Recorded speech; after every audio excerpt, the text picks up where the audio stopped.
You like something keeper? I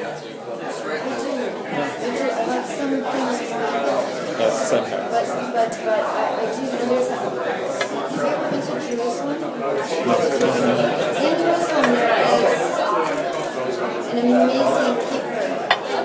But, it's canvas, but there are these clothes. I love this piece. It's called Lilith. It's a beautiful piece. So some of these work I like a lot. Like some of his paintings a lot. Beautiful. Okay, you ready? Let's see if this works. Could I have everybody's attention? Thank you. Good evening. Welcome everyone to this celebration of the launch of Karl Ove Knausgaard's My Struggle, Book 1.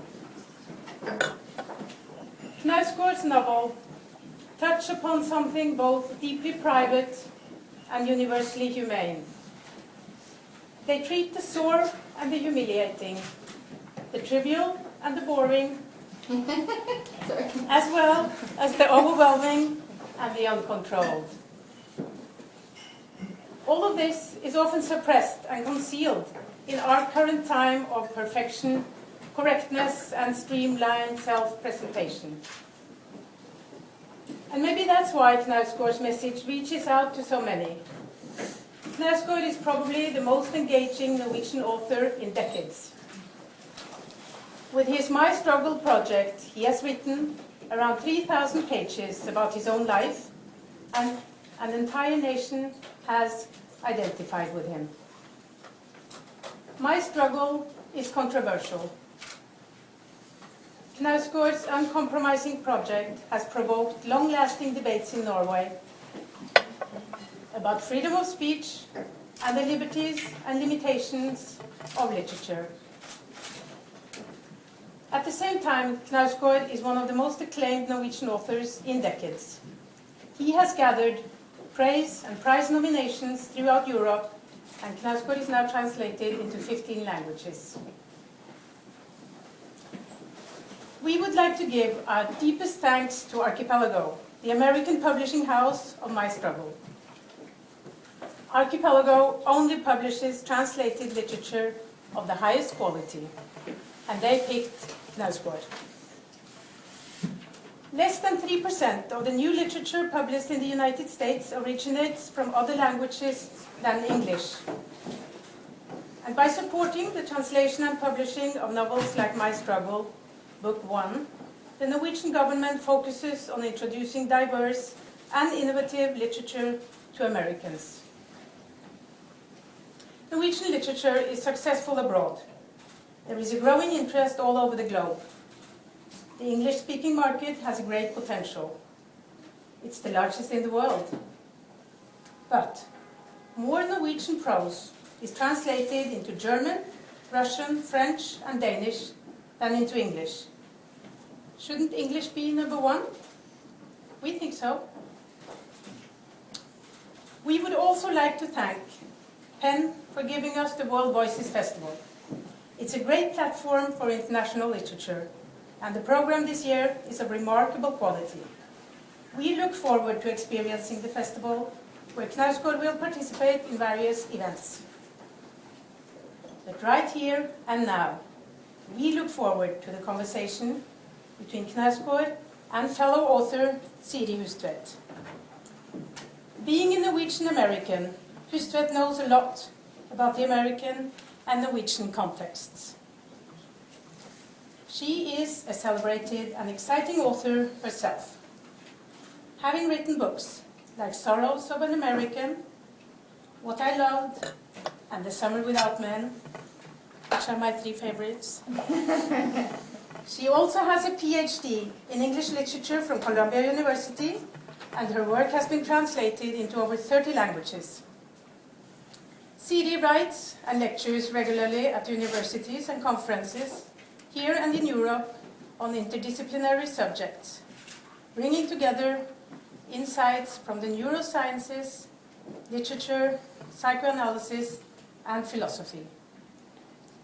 At the end of next month, she's giving the annual plenary lecture as the Gutenberg Fellow at Johannes Gutenberg University in Mainz, Germany. We can't wait to get the two of you started. Siri Hustvedt, Karl Ove Knausgaard, the floor is yours. Thank you. Thank you. So I'm the one with the questions, and what I want to say publicly, which I've said privately, is how deeply I admire this book, how much I loved reading it, and I also want to say that I think the translation is excellent, really quite extraordinary, and that the production of the book, Archipelago, as always, is really beautiful. So that's the first thing. My first question is about something I'm very interested in, which is the connections between the novel and the memoir. I'm interested in the history of memory and mnemonic systems from Cicero forward, and also the neurobiology of memory. This project, which is a novel, but is also about your life, the main character is Karl Ove Knausgaard, and this resembles a project that I asked you about earlier, but I'd like you to talk about it, that the French call autofiction. Everything, as far as I understand, all the events and the characters are strictly real, but the invention is in the language, in the way the story is told. Now, we know that there is no original memory. Memory is consolidated by emotion, however. Emotional things we remember better. But it's altered every time we remember. So memory is a shifting, changing reality. This book is full of dialogue, full of very particular details, things I love actually, pouring coffee, rolling cigarettes, a cloud, steam from a cup, the way a light falls through a window, and also very detailed renderings of, say, a day or an evening as a teenager. So, despite the fact that the book is told in the past tense, it reinvents personal experience in a kind of hyper detail, as if we, the reader, is present. I think this might be called a kind of fictionalizing of remembering. So my question, with this long introduction, is how did you experience the overlap between memory and fiction while you were writing the book? Well, I didn't think much when I wrote this book. but I don't, because I write very by my intuition. But I think what this is a book about the past. But the past doesn't exist no more. But where is it? It's in our memories. So what I tried to do was to evoke those memories and you mentioned emotions and stuff like that, and I kind of go into the memories and try to write about it, and during that process I remember more and more, and it comes back more and more. And I think that's how it is normally, just seeing the world as it is. You don't see it like a neutral thing. I mean, I just read about David Hockney, who is very critical towards photography and photography's way of looking at the world, because you see it layers upon layers upon layers with yourself, with senses, with emotions and so on. Yes. And I think also that when the past doesn't exist, but it exists in me in a way, I'm still 16 somewhere deep down, and it's scary, but it is like that. And I wrote about 100 pages about being 16, and what I tried to do was just to catch the feeling of it, being 16. It was very, very easy, less scary. But it's the return that creates. It's almost it's a kind of reliving. Yes, that's right. Right. Yeah. As opposed to the kind of ordinary storytelling about the past that we usually engage in. Yes. And I didn't plan anything in the book. It's not orientated towards plot or whatsoever, and I'm not interested in giving stories from my life at all. I just started at one point, being 16, and I just followed every impulse I got. So it's just kind of improvised the whole thing. Did you revise? No, No. I didn't. Interesting. And I think that's a good thing, because you have a concept of the world, you have a concept of who you are, and when you write you can't use those concepts, you have to get under them in a way. So I try to write without thinking, and I try to write very, very fast to just get away from my own thoughts about the world. And then you can start to explore, and then you can start to discover things. Because everybody knew who you are, you have a kind of a basic perception of yourself.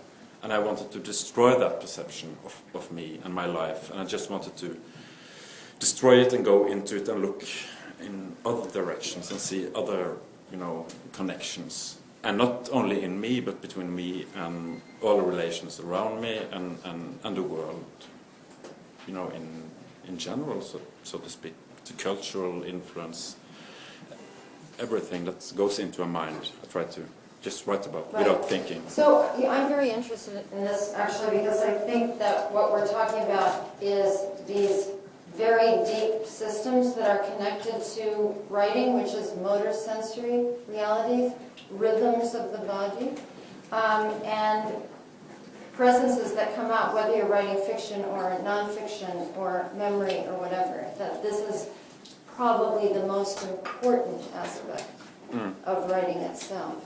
So, but I think this is actually a very particular project. I don't know anyone else who's done it. No, because it's so stupid. What should happen if I've gone to my publisher and said, I have a great idea for a book? Yeah, what is that? I'm going to write about myself in 6 volumes, 3,600 pages. Doesn't sound very catchy to me. But it is, in a basic sense, it is. I use myself as a kind of a raw material. And for me, writing fiction and writing about myself, it's the same thing, the same process, the same, everything is the same. Well, this is interesting because it actually does segue into my next question, which is about leaving genre behind. The fact is, and I've written about this, that the American use of the American memoir generally follows a pattern. And my critique of it is that it generally uses the form of the journeyman novel. Memoir looks like a novel. There are page after page of dialogue. Can you hear me? Is this good? Okay. And they usually follow this line, which is a kind of survival narrative. Despite the fact that I was addicted to whatever, drugs, sex, despite the gruesome details I have just revealed to you in this memoir, I'm now a better, stronger person. It's what I call the Oprah Winfrey narrative. This work has absolutely nothing to do with that. And I think it's connected to the way you work.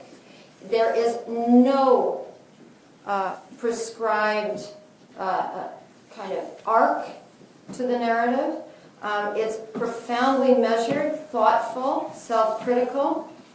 And I have to say that when I opened the book and started reading, the first pages of the novel, it becomes powerfully clear that the 2 brothers are afraid of their father, even though it is not ever said. They've learned to avoid, step around the man's explosive moods, and for me it was an evocation of familial politics that is as good as anything I've ever read. And that is, again, it never moves into any kind of cliche, any kind of standard narrative of abuse that we're all used to. And this question is moving into that. And I also wanted to ask you about what Sissel mentioned too, which is the question of controversy and excitement, even scandal. Really, because the people referred to are real people, not figments. I personally have always felt that making art has a ruthless aspect to it. That emotional truth is often harsh, ambivalent, and difficult to face. When actual people are named, however, this can create pain for a few, although the bulk of your readers really don't care. I mean, this is something we all recognize. So I'm trying to delicately and in a complicated way ask you about the ethical dimension of writing about one's own life and the other people in it. I started this project. I wanted to write about my father and my father's death, and I tried to do it first as fiction, and I tried for 4 years to do it as fiction, but I didn't believe in it. And at that moment I didn't believe in fiction in general, because they just made it up, you know? That was the feeling. So at the moment I just tried to write a little bit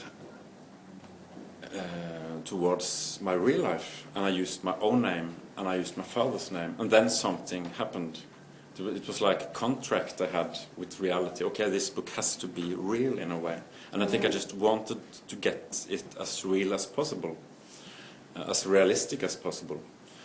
And during that, when I did that, I also started to, my writing changed. It became, again, kind of developed a language for everyday life, in a way, which was very important to me. And then I could write about my father's death. I had to write first 100 pages about being 16. Nothing happens, really nothing happens. It's only details, it's really nothing. But that's life, you know? And so is death. I think I could write about my father's death. And I did that in a kind of a total naive... I didn't think about the consequences at all. I just sit by myself in my study and wrote about my life. And I thought, it's my life, I can write about it. And then I started to send out, before publishing, I sent the manuscript out to those involved. My brother, who's here, and my father's brother, and all hell broke loose. And then I understand what I have done. That this was really, really dangerous and very, very problematic. And we had to involve lawyers and a lot of discussion. We had ethic discussions. But the basic line, I published it, and that was because in the end I thought it was my story. It's about my father. And even if someone don't agree with this, or even if people don't want this to be published, it's my father. And who has the right to take away my right to write about my father, you know? And it's not, I don't think it's any hatred in it. It's not harmful in that way. I just try to be honest as possible. And everybody in the book has read the manuscript, and those who didn't want to be there, I changed the names. Right. Unfortunately, there is only one family with my name in Norway. So, There's several Hustvedts. But I tried to do it as decent as I could, and it was. I think it's okay. I described my grandmother. She was senile and she's in a shock because her son has died. You know, she's obvious in a shock, and I just tried to write about it as it was, and I can't really see how that should be dangerous in a way, or because it's all about, everybody knows about that these things happen. This is so human, you know. It's I have to say, as an outsider, I didn't feel any cruelty or malice in this text. No, I think it's deeply, it's in a way, it's, I mean, I love my father, I do, but I have a very problematic relationship to him, and I wanted to explore that. And you're not alone. No, and what will the point be if I wasn't honest about it? And your father was dead when you started writing. Yes, he was. Yes, yeah.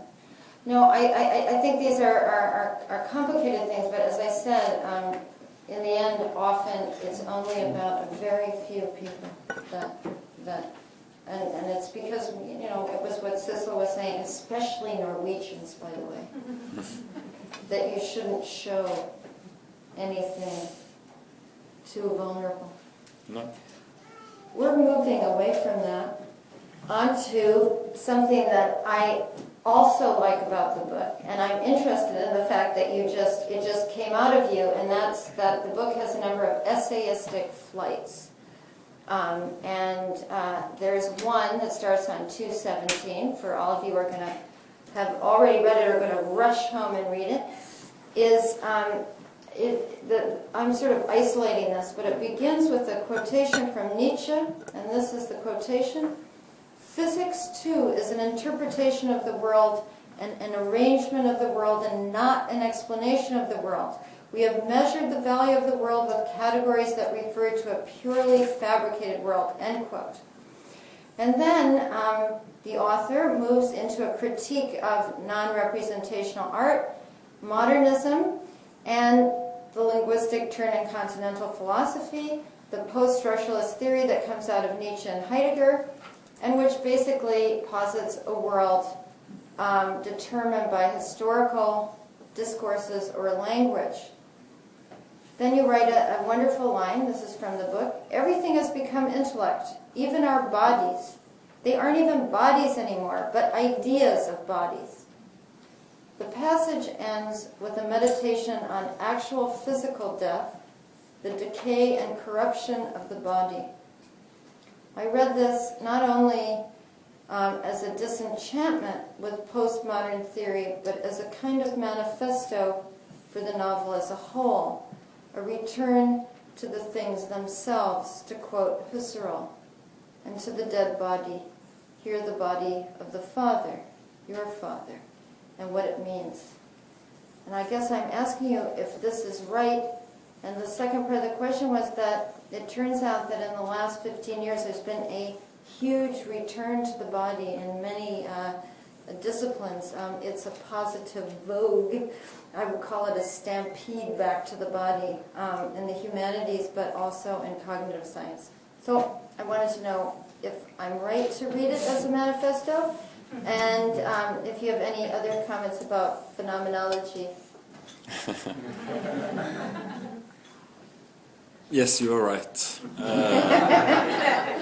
In what you said about the body and the things and presence, I think is also important here. I had a feeling when I started this book that the world is disappearing, and it's disappearing into images, and we relate to images. We see on television, we see pictures from places we have never been all the time. It's all around us, and I got a feeling like I just wanted to take the world back, and because I have also, when I started, kind of a feeling of a meaninglessness, and that's from my own life, and I think I just wanted to go into that and find out why. Why is that? I'm 40 years old, I have three kids, I have a beautiful wife. How did I get here?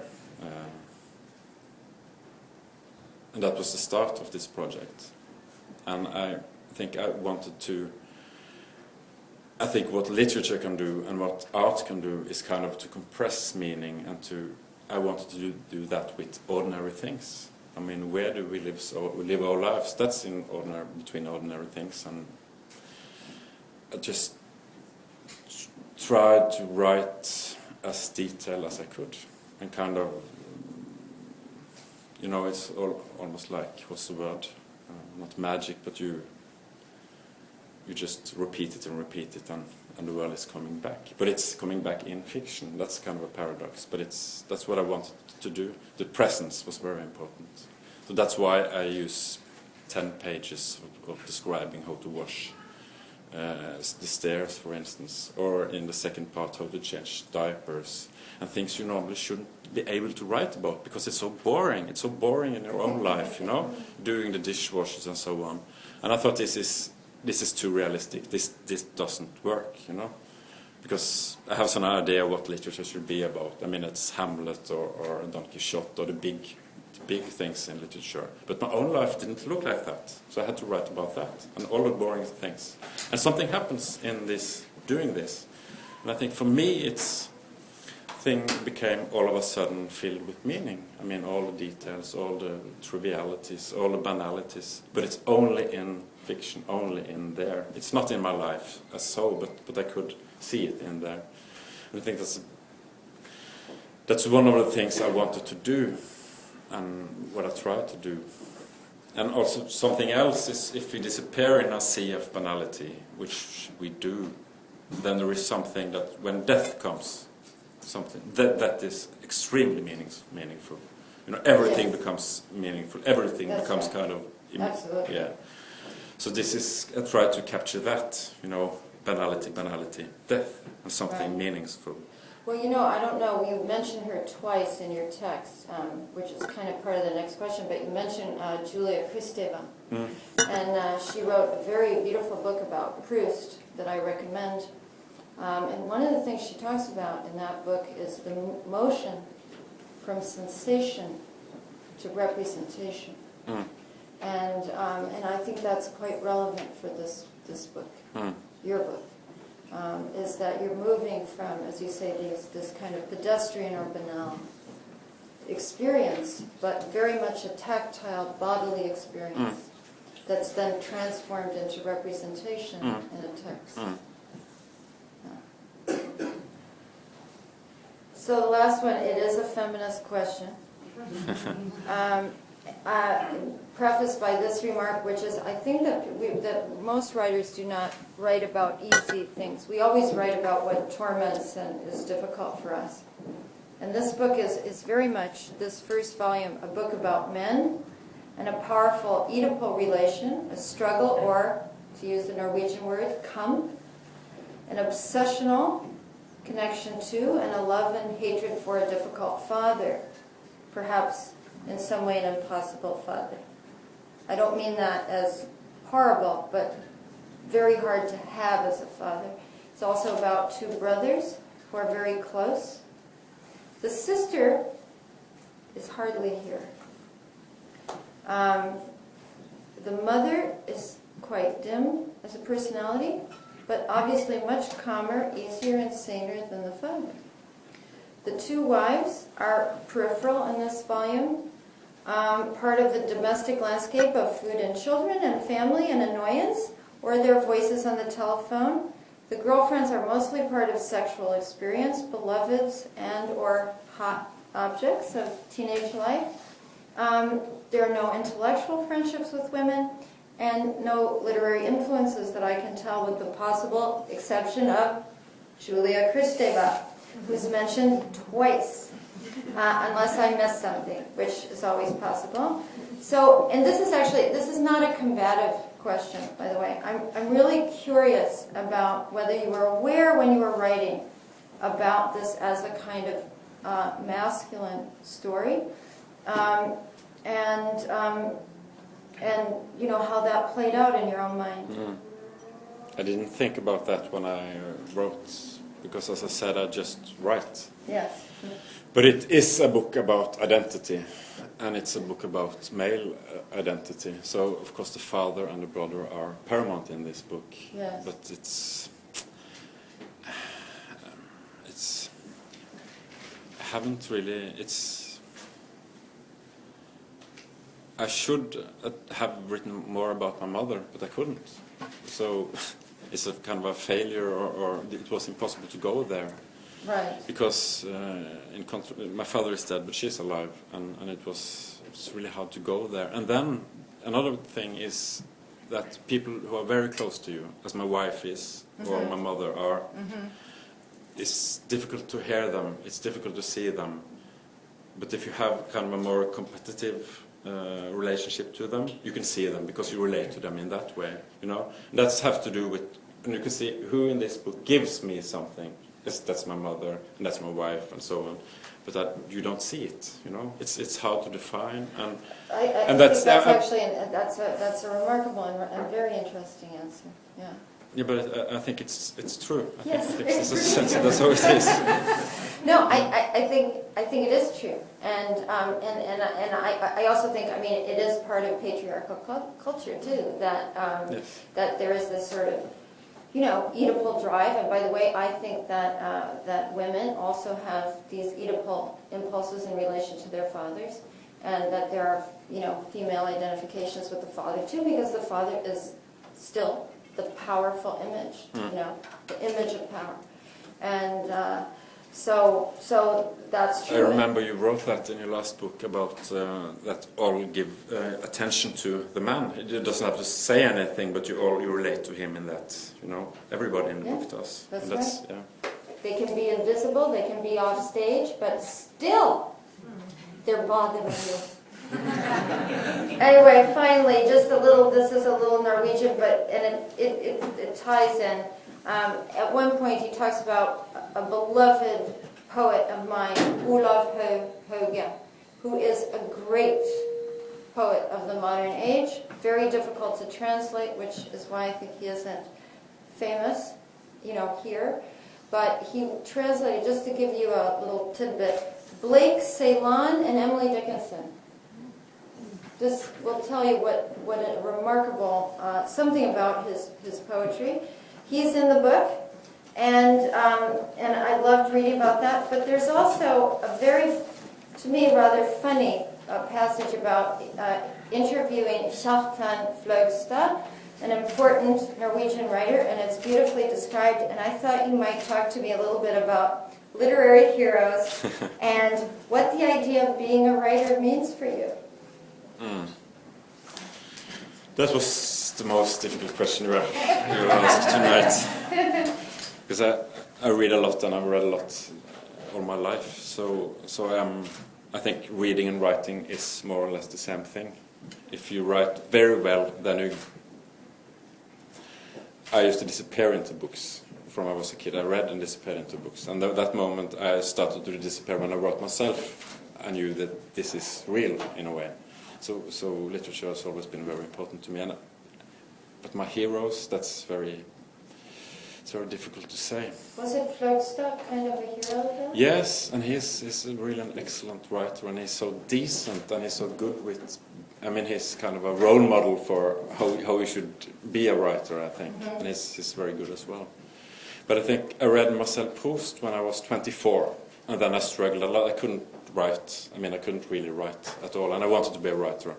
And so it had been for 5 years. And then I read Proust, and then 3 years later, I could write. And I wrote my first novel. And I didn't think about Proust. But now I can read it and can see, okay, it's almost only Proust in there. I just drank him and took him in like water or something. So he has influenced me a lot, but I didn't know about it when it happened. Influence is only good when it's unconscious. Yes, and I think I got a talent for forgetting where I take things from. Yeah. That might be the end of the conversation.